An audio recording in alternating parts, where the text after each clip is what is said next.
Don't try to sneak into your room like that. I know what you've got behind your back. Records. More new records. So I'm really glad that everybody's enjoying these vinyl rips. You're not supposed to use that term, rips. It's someone got on my case for saying they're not vinyl rips. Rips refer to something else. But anyway, that's what I call them. So I'm glad everybody's enjoying those. And somebody asked me, so how do you get away with the copyright problem? You put a whole track up. So what's happened on YouTube, which is very smart, there was a time when it got blocked. If you put a track up on YouTube, if you were lucky, maybe it went through, but most of the time it got blocked. And it would say, copyright strike, you're not allowed to do this, the publisher doesn't want it published. So my thinking was, well, that's pretty stupid, because all you're doing is introducing people to new music, and there's a if it's new music especially, they can go out and buy the record. So why wouldn't you want that to be out there? Like one time I went to a store in Minnesota called Mill Valley Records, and I was doing a tour of the store, and I was shooting the video, and the guy behind the counter said, hey, have you heard of Sturgill Simpson? I said, no. He said, this is the new Sturgill Simpson album. I'll play it while you're touring the store. So he put it on.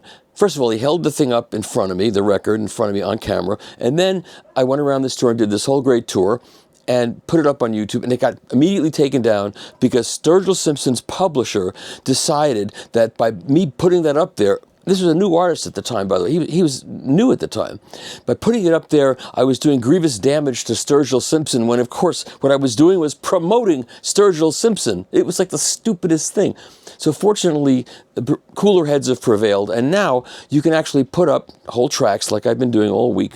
And what happens is the publisher monetizes the track and makes all the money. So all these tracks I've been putting up and doing all this work for you, which I'm happy to do, I get no money from it, you know? So that's why I wear these, this Burmester shirt. Now Burmester's going to send me a healthy check for showing, it's product placement. No, they're not. They're not going to do that. So, but if you want to send me money for all the work I'm doing here, if you send money to me, care of me, at my address, okay? And that'll take care of that. So today, what I thought I would do is two interesting things. So one thing I'm going to do is, some of you know this record.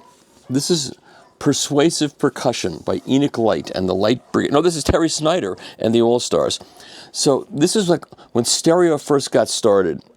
This was like a demo record that you could play for people. And, for some of you who were young and don't remember before stereo, when there only was mono, the first time you heard stereo coming from a record player, it was mind-blowing. It was like, wow. And so you'd want to have a record to show it off when you got your first stereo. And this was one of the most biggest selling records of the time. And this was on the Command record label, and this was engineered by Robert Fine, who did all the Mercury Living Presence records, and these were mastered by George Piros, who was one of the great mastering engineers, who eventually went over to Atlantic Records and did a lot of great stuff there. And so what's funny about this record is that, aside from the fact that it sounds amazingly well, there was a lot of back and forth pan-potting. They would repeat a musical riff on the right channel, then they'd put it over on the left channel. It was the stupidest thing. But I want you to hear how amazing this record sounds. So I'm going to pick the track Miserlou, which also became a big surfing song. And then, this is 1959 this came out, and it was Award Publishing Corporation, Harrison, New Jersey. And I think that they say that they tell you the microphones they were using and the Ampex tape machines and everything about how the record was made. So I'm going to play that.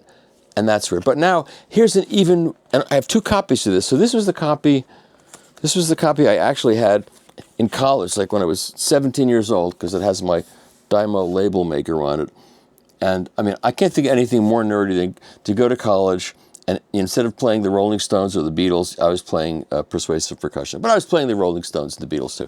So, but then, after years of having this record, I found another copy, this copy, which is actually an earlier copy that has the deep groove inner in the label, and this one sounds even better than the one I thought sounded awesome when I was a kid, because this one, like a lot of the Mercurys, if you can see, this record was like cut right to the label.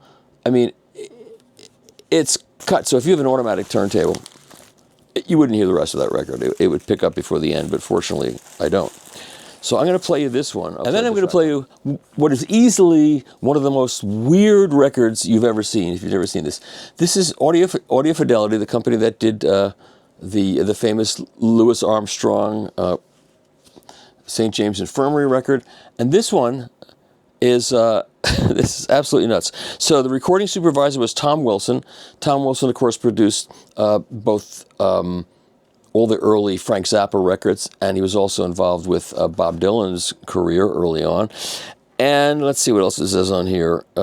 Mastering engineer was Ray Haggerty. That's another name that I have to look it up, but Ray Haggerty is also pretty well known. And so what this is, if you play just the left channel, you get pop songs, You're Driving Me Crazy, Out of Nowhere, Whispering, Autumn Leaves, Indiana, Lover Come Back to Me, Stella by Starlight, How High the Moon, If I Should Lose You, and St. Louis Blues, played by a string ensemble featuring Julius Held, Harry Lukowski. Harry Lukowski's son was the left bank, Walk Away Renee, and right now his name escapes me, which is really stupid. I forget what it is, but a whole bunch of different string players were on the left channel.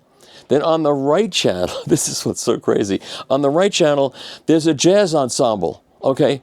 The jazz ensemble consists of Bill Evans, Wayne Shorter, Eric Dolphy, Freddie Hubbard, Curtis Fuller, Ron Carter, Charlie Persip, Bill Hardman, Paul Chambers, Gretchen Munker, and Jimmy Cobb. I'm not shitting you. Look. It's that crazy. So probably what happened is, and this was done like 1962, so you'd have to see what these guys were doing in 1962 to see how they got pulled away from whatever it is they were doing. So what you're going to have to do is I will record this, and I hope you have a balance control on your preamp or on your receiver, so you can play just the left channel and hear the pop. You can play the right channel and hear somewhat different songs on the right channel. And then if you put your balance control in the middle, the two blend together and you get some other thing, okay? So I doubt anybody's heard that before. So first we'll hear Miserlou from Persuasive Percussion from this newer copy I got. And then we'll play this. And then I promise you we'll go back in the future to a more normal kind of music. However, I'm going to the Vienna Hi-Fi show on Tuesday. So this may have to be put off until I get back in 10 days because I'm going to Vienna and then I'm going to Slovenia to visit a hi-fi company directly after the Vienna show. So, and at one point, maybe I'll do it tomorrow or maybe when I get back, I'm going to do a long involved video on the Beach Boys because I got involved in this kerfuffle with the Beach Boy man and it got really ugly. And a lot of people who hate me were posting these terrible things and, saying, you got your records for free, so you're paid off. Whatever. It got really ugly. So I'm going to do a long story on the Beach Boys and clear up a lot of nonsense, both for my benefit, for your benefit, and for Chris Bellman and Grover, who produced the DSS version, for his benefit.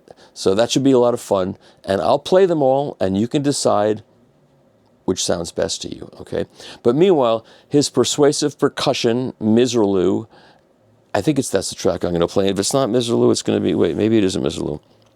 It's going to be, oh, no, I'm sorry, I take it back. It's going to be I Surrender Dear. That track has this insane baritone sax on it that's going to, like, blow your ears off. But it's an amazingly well-recorded record, even though it goes back and forth, ping-pong stereo, left to right.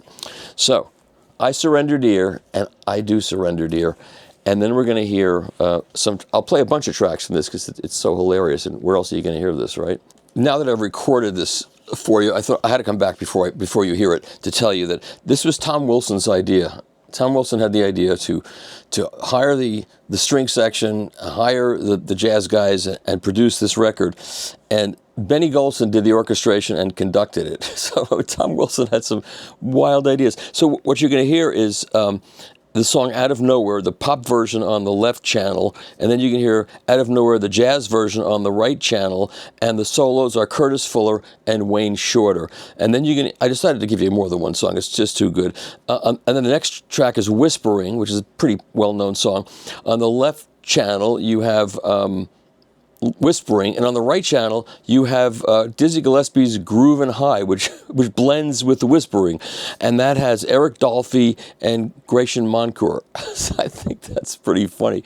And then the fourth track is Autumn Leaves, both Autumn Leaves on the left and the right, and on the left you have the pop guy, the string guys, and on the right you have Freddie Hubbard, Curtis Fuller, Bill Evans, and you'll hear Bill Evans. You know, this is one track that I don't think Zev Feldman has of Bill Evans, the whole record. And if he asks me for it nicely, I'll give it to him. Otherwise, I won't. So that's what you're going to hear.